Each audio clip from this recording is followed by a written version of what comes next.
What's up, you guys? Welcome back to Overdose. I'm your host, Don Jaye. Today, I'm joined with a special guest. Introduce yourself. I'm back, bitches. No. Hey, guys, it's Callie Bella for round 2. Okay. All right, Miss Callie Bella. Where can they find you if they want to follow you? At Instagram, Callie, C-A-L-I, Bella, B-E-L-L-A-A 2. All right, make sure y'all hit this video. Get this thing to 400, 500 likes. We need it. All right, so today's video we watching is my whole phase. Throughout your life, do you feel like that you had your experiences in a whole phase, quote unquote? College. Oh, so you really feel like you experimented, you was out there, you was, living the dream. I mean, yeah. I mean, it wasn't the dream. Okay. But it was definitely experimenting, for sure. Okay, gotcha. I found a lot of truths out in college, so should be fun to Okay. talk about. Okay. All right, well, let's jump right into it. Hey guys, welcome to my bedroom. I'm Bella. I hope you Bella. Bella. Today is my first full day as a 28-year-old. Yesterday was my birthday, and I think I started this channel right before I turned 26. So I know at the beginning of the year, I set my 2018 sex goals, and after reviewing the episode, I've actually achieved a lot of those. Hold on, I have to pause this. Do you personally have sex goals? Because she said she set her sex goals. No, I don't have sex goals. I have fantasies that I want fulfilled eventually, but there's no time limit on how that happens. It I don't like to put pressure on shit. Gotcha. If it happens naturally, that's when things just feel better anyways. So there's not goals. If it doesn't happen, then it doesn't happen. But my fantasies, sure, I have fantasies. Okay. Also, a few of you asked, about my age or the girls' ages that do the videos. I'm 24. She's 28. So we're gonna address that though in another video. But, all right. Goals in one way or another, but I kind of deviated severely from one. And like I said, it's more of a deviation than it has been a complete failure. I'll cut to the chase. These last 10 months, January to October, have been my hoe months. I've been doing some fuckboy shit and some hoe shit. So for a bit, I felt really guilty about it. And then I started to question, why am I doing this? Why am I behaving this way? Why am I going outside of the norm of how I generally behave to this, who is this person? And when I say hoe phase, I don't mean that I was, accepting money in exchange for sex. Definitely not that. But, I've been having a good amount of sex. And quite a few partners, more than I think I'd had up until this point. Most, if not all, I've had sex. I see you over there laughing and reacting. What are your thoughts? First of all, she's very open about everything she's talking about. I like that. I'm also very transparent. Fuck it. Who cares? Yeah. If you're not gonna make yourself happy, then nobody is. So whatever. I mean, she's doing her, right? But what about for you personally? So for you personally, are you this open, or do you have, when you went through your whole phase, quote unquote, were you just experimenting with different things or actual different people or what? I'm not very open about my hoe phase. People are always very invested in what I'm doing. At least in college, because I went to a small school, so a small program and stuff. People kind of knew of me because there's not many girls in that school, anyways. So there's few pretty girls. I was one of them. Pretty girl, whatever. I think I'm pretty. Fuck you. I fucking think I'm pretty. You already hearing the comments. I already hear the comments. Gotcha. So I mean, I don't personally just put my shit out there. Okay. Because I don't really like people knowing my business like that. But I mean, people find out about it, not from me, but the dudes talk, whatever, and people find out. But there's nothing I can do after that, so it is what it is at that point. Do you feel like you got all the stuff out your system, or do you feel like you want more, or what? What do you feel like?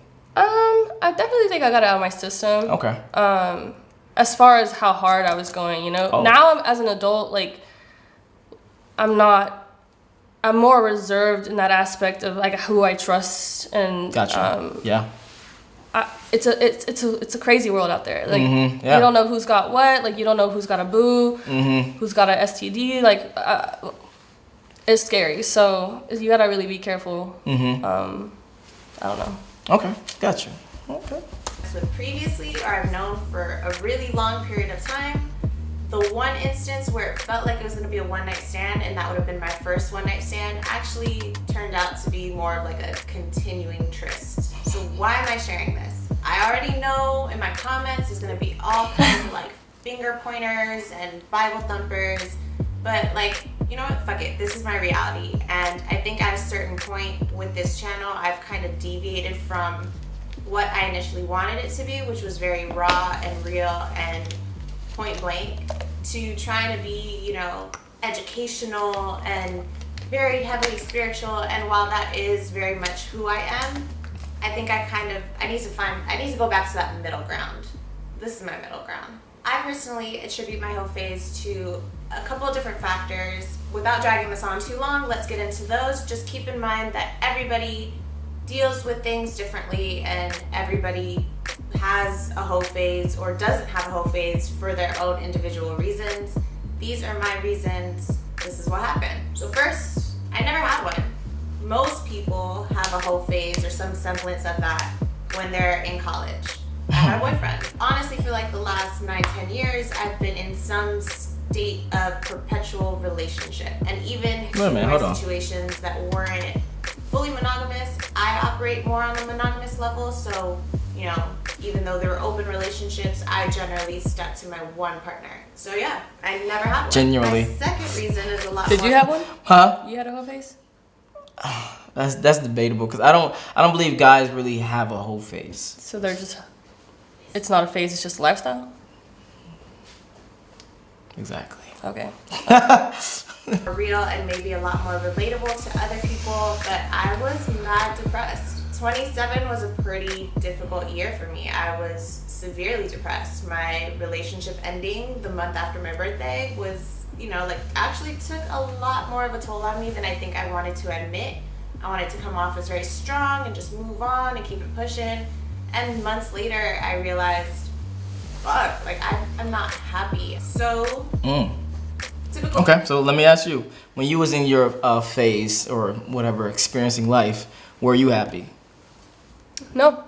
Oh. It was filling a void. I don't know if you've ever heard of that term, but like you fill a void. Feel like an emptiness. Yeah, no, you feel the emptiness with momentary, you know, satisfaction, but it's not something that's permanent. So you really you move on to the next person to get the next fix. Yeah. Yeah, I knew you were about to say that. Yeah. Okay. So for you, it wasn't necessarily something that was like a fulfilling, you know, thing that you were doing. It was just like I don't know, I would guess a thought or a lustful type of thing, or what? Lustful for sure. Okay.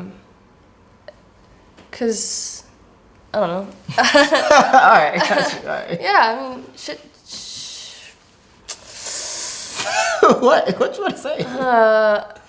Before I got married, that was, you know, my whole phase. But then I found the dude that I really fucking thought that was my soul twin, pretty much. Like, we really were each other's, like, person. But, yeah, it's unfulfilling. And even he said so, too. Like, he was going through his whole phase before he met me. And, like, he wasn't happy. He was just literally going through life. So now I was just going... It was like, you know... Gotcha. Like through the motions? The motions, yeah. Yeah, so I don't know. Gotcha. No, I get it. A coping mechanism for people trying to avoid their depression is, you know, spending time with other people, distracting themselves with other people, and that's kind of what I was doing. And honestly, it wasn't the whole shit that made me realize that I was depressed. It was when that depression started to spill into other aspects of my life, like keeping my room clean, going to the gym. I started getting like kind of chunky. My plants were dying, and you guys know I love my plant babies. Not filming the episode, like I didn't feel inspired. It really wasn't until all those things started to happen that I was able to, one, focus on those things, and once I got that kind of situated, step back and be like, okay, what's actually the root of the problem here? Like, what's going on? Even though... Okay, so just like she explained, she did like a step back and saw what was going on. What was your aha moment that you was like, okay, maybe I need to change some things that are happening right now because this is not like happy or good for me? About 2 months before me and my ex-husband separated, you know, I sat back and started thinking about all the fucked up shit I had done in my relationships, all the cheating I had done, you know, even not just in my physical relationships, even in my friendships with people. Like, Gotcha. why was I such a destructive person? Why was I, you know, hurting people? So I started going to my friends and asking them, hey, like, what are my weaknesses? Like, tell me as a person, I need to know because I need to fix it. Okay. And I don't mind change. I will change. I want to be better as a person. Yes. So, you know, they told me all the shit, you know, you're not dependable, you're selfish, you're self-centered, all this shit. And I was like, holy crap. I was like, Gotcha. oh my God. Yeah. So I started going to church and then I started going to therapy. And in therapy, I got diagnosed with borderline personality disorder. And then that's why. What is that for the people that don't know as well as me? Because I don't even know what that is.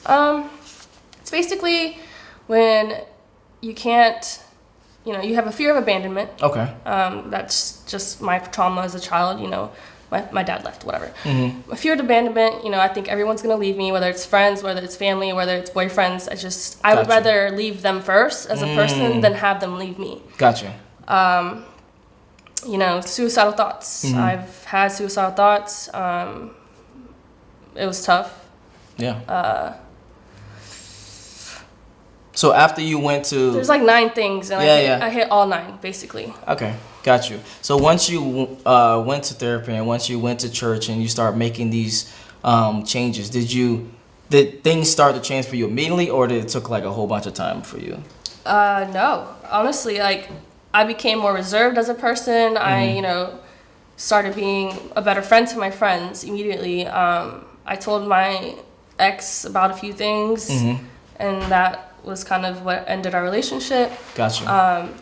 But I couldn't keep lying to someone that I loved so much. So I thought, you know, what was best for me was to tell the truth.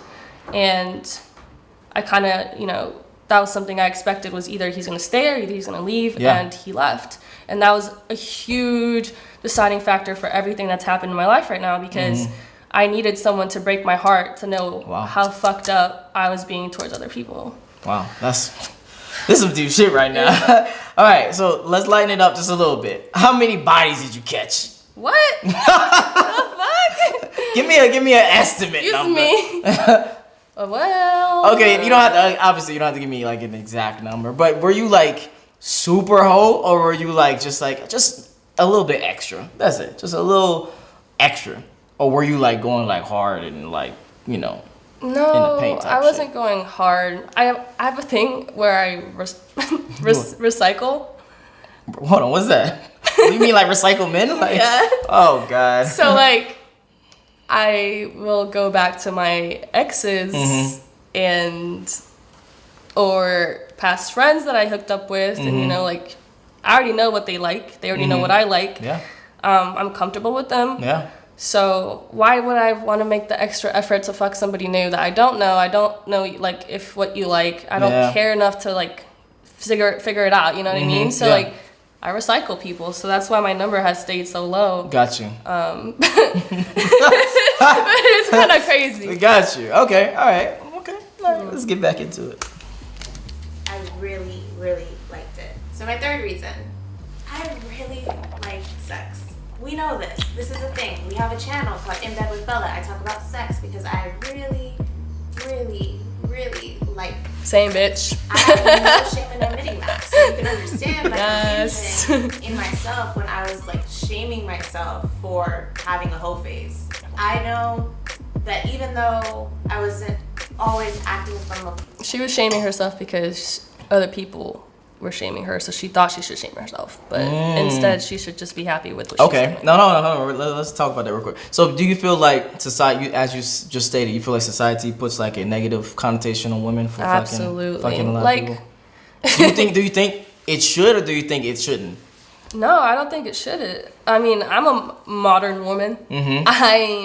why shouldn't I be? Like, why are we thinking that we're still in the 1800s and we can't speak about anything? Like, why can men only be able to talk about sex? Like, from that perspective. Okay, got you. Women have supposedly better orgasms than men do. Like, our orgasms are like statistically better than y'all's. Oh, hold on. If you want to say, what do you mean better? Because I want to be very clear, because ours are obviously much more important than you guys' are. Stronger. Okay, because I'm about to say better, because better for me, it means like better, as in like overall, because ours is more important than a woman's orgasm, obviously. Wait, what do you mean? I don't understand. Our orgasm. Because you make a baby? Or yes. Okay, I mean, like, yeah, all right. But think about it though. Like, a dude can come at any time. It's kind of just like, okay, cool, he's coming. But like, when a girl doesn't come every time, and when we do come, it's like, whoa, like, holy shit. Like, I've done some crazy things, and it's fucking great. Honestly, I wouldn't want to be a guy just for that aspect. But I mean, definitely would like to be a dude if I could pee whenever I wanted, everywhere I go. Anyway, all right, let's get jump back into the video. Place of mindfulness. I vetted my partners. I use protection. These aren't like shitty rando people that I'm picking up off the street and then I feel guilty about. These are like people that I genuinely care or like.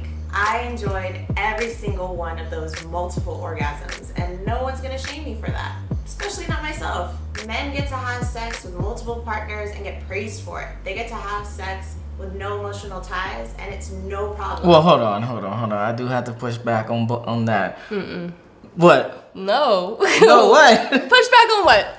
Because we are praised because it's harder for us. Obviously, it's not comparable for a woman to have multiple partners than a man to have multiple partners. For a man to have multiple partners or women, they have to be somebody. They have to be like above average type of dude in either look, status, or personality. They just got that mouthpiece that can just convince a girl to fuck whatever. For a woman, it's easy. You can just go downstairs and fucking go to the bar and be like, hey, I want to have sex, and then boom, you have sex. So you can't compare men and women when it comes to that, is what I'm saying, for sure. That's definitely we're not letting. I mean, I will agree that it is easier for us to pick up men, but women rarely will, you know what I mean? Like, there's very rare occasions that, I mean, I don't think I've ever picked up a rando, ever. Oh, seriously? Never had a one night. So you never, okay, hold on. There's two part questions. Okay. So, number one, you never, like, initiated a contact with a guy, you just, like, saw a guy and you was like, oh, damn, he's cute. Oh, no, that's different. But, like, I mean, I never, like, brought them back type of thing. Okay. Yeah. Okay. And then, so the second part of that question is, you never just brought a dude back and... No. Oh. All right. Not that I didn't know. Like, if I knew him and, like, we were friends or, like, there was, like, a long understanding that we were flirting, maybe, like, yeah, I'd be like, hey, let's go hang out or something, but not a rando. I get you. Not if I met you at Big Sky randomly and I was like, let's go. No. All right. If she lying, hit the comments down below. Oh, my goodness. So do we. Where do I stand now? 28. I'm seeing through whole new eyes, right? Yeah, kind of. In all honesty, I get over things really quickly. Like when I was 21, 22, I used to love to go to the clubs. By 23, I was over it. It was the same shit every night, same people doing the same thing, talking about nothing. And it just got boring. After about 10 months of doing the same whole shit, I'm kind of over it. That's kind of where I stand. It's getting kind of boring. I said at the beginning of the year, my 2018 sex goals video, that I wanted a relationship, and that's still true.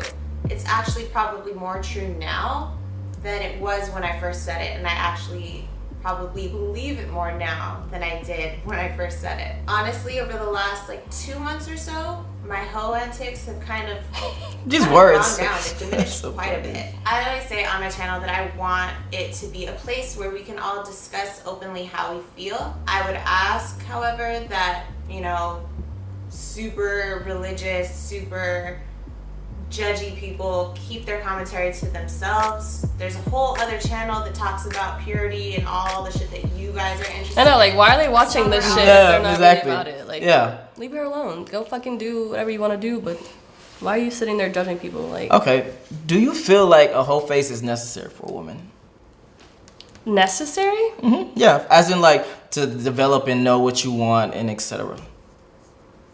Because I know traditionally, like before, it used to be like kind of like one or two at most, and then you would actually settle down, get married, etc., and never really have a whole face.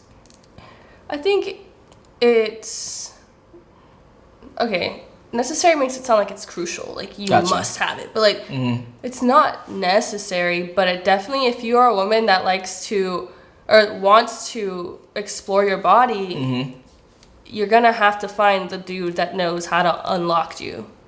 Like, you are a fucking black character. You know those like in video games that you have to unlock the character. Like, Yeah. Oh, you know what I mean? yeah, 100%. Yeah, you are that person, and that dude is the guy who's gonna unlock you. The way you did that. You know what this means? Yeah. Got you. Why did I get married? No, I'm just kidding. Okay, so for you personally, do you feel like going through that phase was a big part of your life as to who you are now? Absolutely.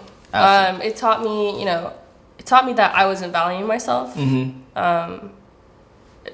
then it taught me how to have sex better, what I can do, because I had no idea, right? Yeah. And it taught me like so much stuff. But those are the two biggest ones, how to value myself and not just fucking, let people walk all over me. And then Okay, hold on real quick. You brought up value, and that's a very big thing. So do you feel like going through a whole phase or having multiple partners, do you feel like that devalues you? You as a person and you as society looking down? As a person, no. Society definitely will say that you are not pure, Gotcha. or whatever the fuck the comment said earlier and the other such shit. Yeah, you're not pure. Like, men want virgins. Like, get the fuck over it, bro. Like, there's not that many virgins out here, okay? Yeah. And let me tell you something. Oh shit. Let me tell you something. Girls can lie and say they're virgins, and you would not be able to tell the fucking difference.